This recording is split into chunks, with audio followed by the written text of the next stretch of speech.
মন্ত্রী ওদের মাটি কাটে, মামলাবাজি করছে, যারা গ্যাস লাইনের বাণিজ্য করছে, যারা হচ্ছে সুদে টাকা লাগায়, যারা হচ্ছে মাটি কাটে, তারা এখন আমার বিরুদ্ধে এখন কথা হয়েছে।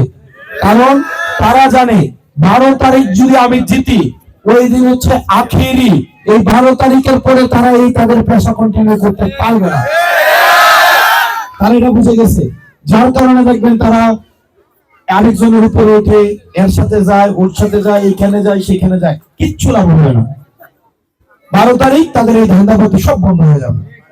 এবার দেখবেন তারা যে মার্কায় ভোট চায়, দেখবেন ওই মার্কাটা কি, দেখবেন আমার বিরুদ্ধে, সে তার চরিত্র গত 5 বছরে 3-4 বছরে খারাপ মানুষ যে মার্কায় ভোট চায়, এর বিরোধী মার্কা আপনি অবস্থান নেবেন, সিম্পল, ঠিক না?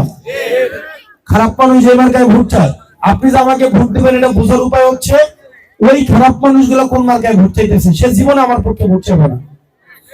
আপনাদেরকে আমি একটা কাজ দিয়ে যাই, আর সময় আছে 6 দিন।